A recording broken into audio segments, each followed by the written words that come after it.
we are joined by Kat Perkins, and if you don't know the name, you probably know the voice. Good morning, Kat. Good morning. Okay, we have an opportunity in front of us to just hear a little bit about how someone from a little place in North Dakota moves to Minneapolis and now is on a national stage and now going throughout the country on another kind of a tour, not just music, but another kind of a mission. So talk to me about this whirlwind. It's nuts, you know. I mean, I actually was just in North Dakota this week, and it was so good to be in my home state. But, you know, after I graduated high school, wanting to be in the music industry and being a performer and entertainer, I knew that I had to move. And as scary as that was for me, I packed that car up and did it and moved to Minneapolis when I was 18 years old. It's the closest city to where I grew up that you could, you know, have opportunity in. And it started with theater.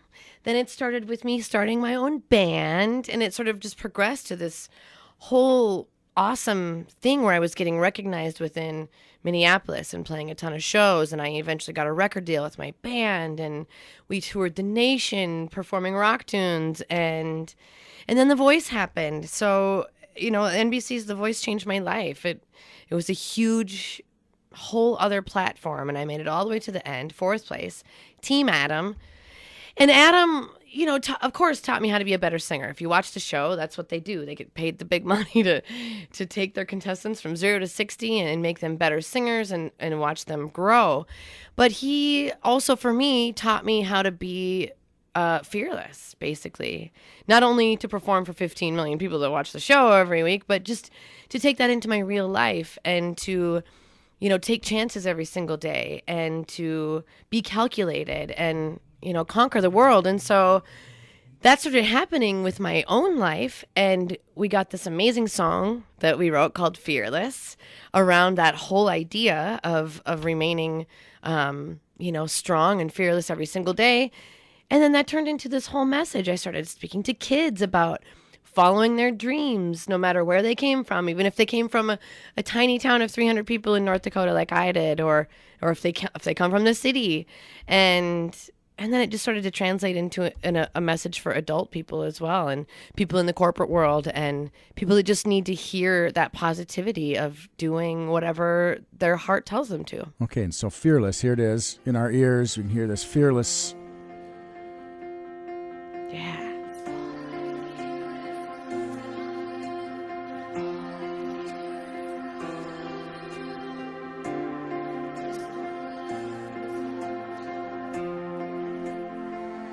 So that line right there, there's no love without heartbreak, okay? You kind of know the different edges of it. You also know the different edges of success and failure. Yeah. Can you explain that? Is that part of your message? Because you're going out and you're talking with Prime West folks, going to different business communities and talking about it. So what that message? Yeah, today with Prime West people, you know, we talk about how a lot of conflict and or setbacks allow for great big comebacks, and it's hard to sometimes see that in the moment, but if you know, try to recognize something that's happening that doesn't feel so good in your life, that it's going to change your life and it's going to set you up for something even better, then you can move forward with that positivity and become even a greater person. What is the onus behind it? You have this scholarship and this inspiration. You're talking about this foundation you have, a Rising Star Foundation. Yes. What's that all about? So like I said, I started talking to kids about following their dreams and being fearless. And it happened because of The Voice, because these kids would send me all these messages on Twitter and Instagram and say, come to my school and I want to meet you. And I started to talk to these kids. And then eventually it rolled into this giant calling for me to start a music camp for kids, because so many of these kids wanted to learn how to sing just like me, and they wanted to be just like me and be on The Voice. So I thought, well, why not teach them? I come from a long line of teachers.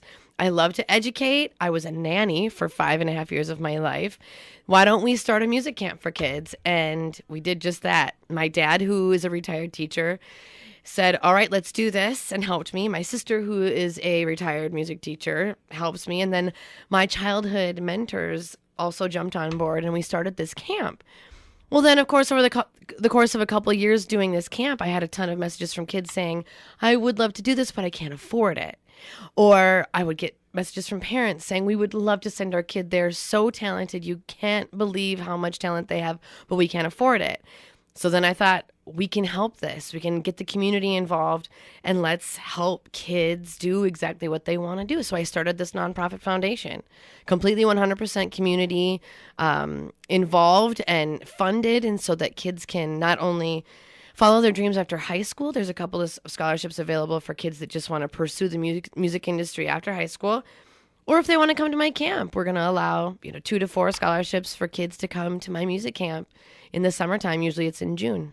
Okay, so and you'll be there. Yeah, you'll be there. I'm Part there. Of it, right I'm in there. so hands-on. In fact, last year, I literally did everything with them. I couldn't stop. I wanted to be with these kids 24/7 and teach them. And that we put on a big concert at the end. So for me to be involved, it feels so good to watch it pay off at the end of the week with this giant concert. So it's kind of like you planted the seeds and they grew up, and all of a sudden they blossomed, and wow. And I don't have kids of my own, so these are my kids every year, and I cry every year because I feel so connected by the end of the week, and I watch these kids totally blossom and grow. Kind of like The Voice, like I did. Yeah. Isn't it amazing? Because you obviously have talent above and beyond a lot of other people, but there's so many people that are out there that have great voices, great talent, and you kind of go, wow, they're all over the place. They're just missing an opportunity, right? Yeah, absolutely. I see it all the time. Or like, for me, my dad was a music teacher. He was in a band. My mom was a piano teacher, and she was in a band. And so they understood that whole thing, and they helped foster the opportunity for me. But some parents don't know what to do. And the music industry is there's no rules. It's so free. Like, you have to figure out your own rules and then follow those. And so sometimes parents are completely lost, and that's where I can come in and sort of help these kids and foster that talent and give them advice and help them start their career. And if some of them really want to pursue it like I did and as a full-time thing, and some of them just want, to do it on the side and do their hobby thing and make YouTube videos, and I help all of them. Okay. Full spectrum. There's so many different directions we could go with this. I know. I just thank you for taking the time to come here and chat with us. Thank you. And there'll be plenty of other folks that want to chat with you today. So we'll and share the love here. Make sure we go to risingstarfoundation.org to donate to my foundation. If you can't remember that, then just go to katperkins.com. Okay. I see them both right here. So I appreciate that. And thank you. Thanks for being with us. Thanks so much. What would you do if you weren't afraid? What crazy chances would you take? If you live fearless. If you love fearless. Yeah. Life on overdrive. Taking your chance and fly tonight. And we are so thrilled to have in our studio today a beautiful young woman who was on The Voice back in 2004, sixth season, I think it was 2014. And she is originally from North Dakota. But I cheered for her loudly because when she was on the show, she's from Minneapolis. Is that correct? That is correct. Yeah. So Kat Perkins, welcome. Thank you so much. Yes, I definitely call Minneapolis my home. Oh, wonderful. And it sounds like you left right after graduation, but you were in Medora. I did. I was. I usually tell the story like I turned my tassel and then I packed my car and moved to Minneapolis. But in reality, I turned my tassel, literally drove to Medora, North Dakota, where I started my first season as a Burning Hills singer. And I did 5 subsequent summers after that. But so I spent the summer in North Dakota I was a yodeling cowgirl. I love it. And then I moved to Minneapolis. Okay. My daughter did that. My daughter left home a month before she started college. I came home, her car was packed, and I said, "What are you doing?" She goes, "I'm out of here." I'm going. Yeah, she's gone. That's exactly what I did. I know.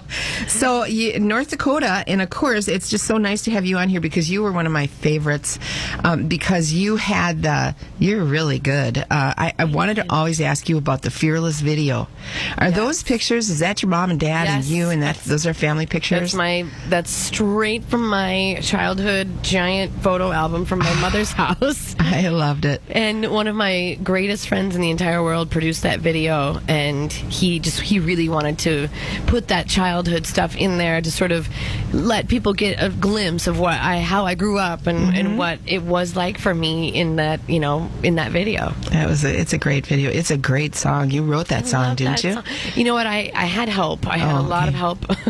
It was so hard for me to say exactly what I needed to say in that song. So I had the great help of one of my friends, Heather Hawley in Los Angeles, who's a great writer. She writes for like Christina Aguilera, and that's what she does full time. And then she called in. We needed a perspective from a younger girl, so she called in a little 18-year-old girl from Australia, Melbourne, who helped me complete that idea and take it all the way to fruition. It's a beautiful, beautiful song. Beautiful. So what brings you to Alexandria? Oh my gosh, I am here at the Arrowwood Resort.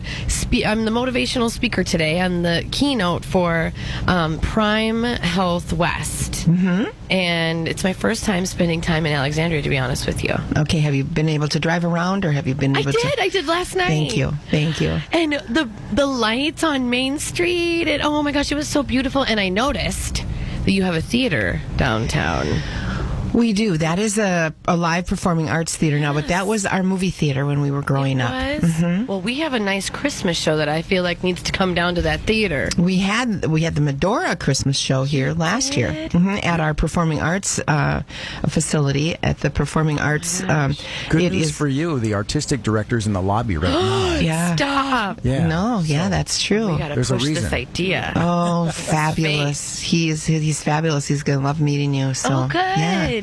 So you are also working on a project, right? I mean, you have a real wonderful Yeah, your goal. foundation. Yeah. Talk about Absolutely. So the Rising Star Foundation, we've been working a couple years actually for this. It took me a really long time to get this done, and it was a dream of mine because I started to talk to kids after The Voice about finding their voices and doing what they love to do and following their dreams. And I was starting to go into the school system and doing these lyceums and assemblies about being kind and following their dreams and doing exactly what they want to do, telling them that my story about growing up in a tiny town of 300 people and just staying determined and doing what I love and following my gut.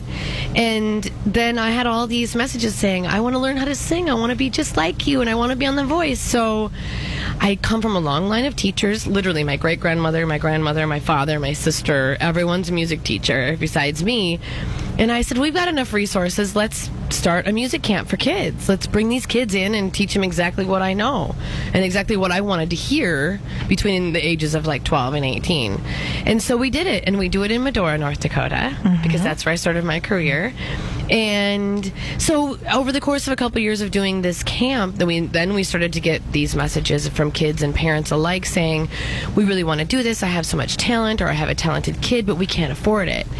And so I thought, I can help. I have a platform. I have a voice. Let's start this foundation. Let's get it community funded and corporately funded too from some of our corporate sponsors. And let's send kids to college, and let's send kids to my camp. And that's exactly what I did. That's wonderful.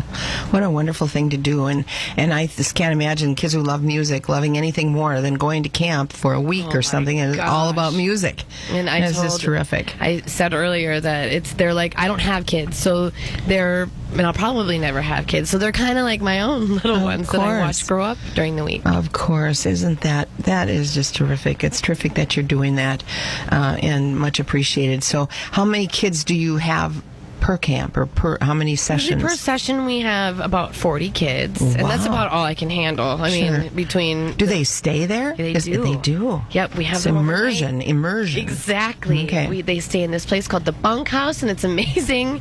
And then in Medora, they built this facility called the Life Skills Center, and it's got a rehearsal room, a giant one, and then it's got all these little breakout rooms because the Burning Hills Singers also rehearse at the facility. So, and it's got a cafeteria. So it's it's all inclusive, and they stay across the street. And so we spend the week using this facility, and it is the perfect place. Plus, it's in the middle of the Badlands, and it's in the middle of the Theodore Roosevelt National Park. So you see elk and deer in the morning. It's amazing. And it's we take the kids on hikes, and they can swim, and it's warm, and of course the town of Medora is amazing as well. We go and sing for people. How can my listeners find out more about the camp? What should they do? It's super easy. You can go to katperkins.com, because that's you can, if you remember my name, you can go to my website, and that's KATPERKINS. You got it. .com. Just And then that simple. Or Google it. Or Google it. My foundation is called the Rising Star Foundation, so you can go to risingstarfoundation.org as well. Okay, to wonderful. donate and find out more about the cause. Well, welcome to my hometown. I'm fourth generation here, so I'm always anxious and to hear that people like it and that they come. And I mean, I've driven by on the interstate so many times, but Sure. it's cool to be in it. thank you so much, and I'm a you. fan. Thanks so much. Be fearless. Thank Tell my you, granddaughters, too. be fearless. Yes. Thank you. And fearless, of course, is what you want to go. You can go to listen to it right now. Go on Google and type in K-A-T Perkins and fearless, and watch that video and listen to that song. It's amazing, and she's here in Alexandria, so thanks to Prime West for bringing her home. Yeah, North Dakota girl.